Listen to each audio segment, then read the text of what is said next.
কলকাতার দুর্গাপুজোতে গড়িয়াহাটের শপিংটা কিন্তু মাস্ট। যতই মলে যাও না কেন, গড়িয়াহাটের স্ট্রিট সাইড শপিং না করলে পুজোটাই ইনকমপ্লিট। আর পুজোর আগে লাস্ট মোমেন্ট শপিং মানে এই যা কিছু ভুলে যাচ্ছি না তো, কিন্তু এই লাস্ট মোমেন্ট শপিং এর চক্করে এনার্জিটাই শেষ হয়ে আসে। আর এই শপিং করতে করতে যখন আমি প্রচন্ড হাঁপিয়ে যাই, তখন সিরিয়াসলি একটা এনার্জি ব্রেকের দরকার হয়।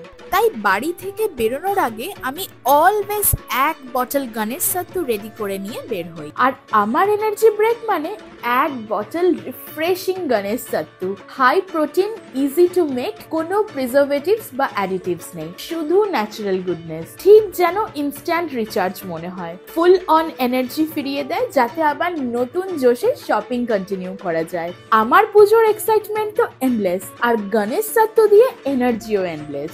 Ganesh Sattu, natural energy daily রোজ। এই পুজোতে stay refresh, stay recharge with Ganesh sattu.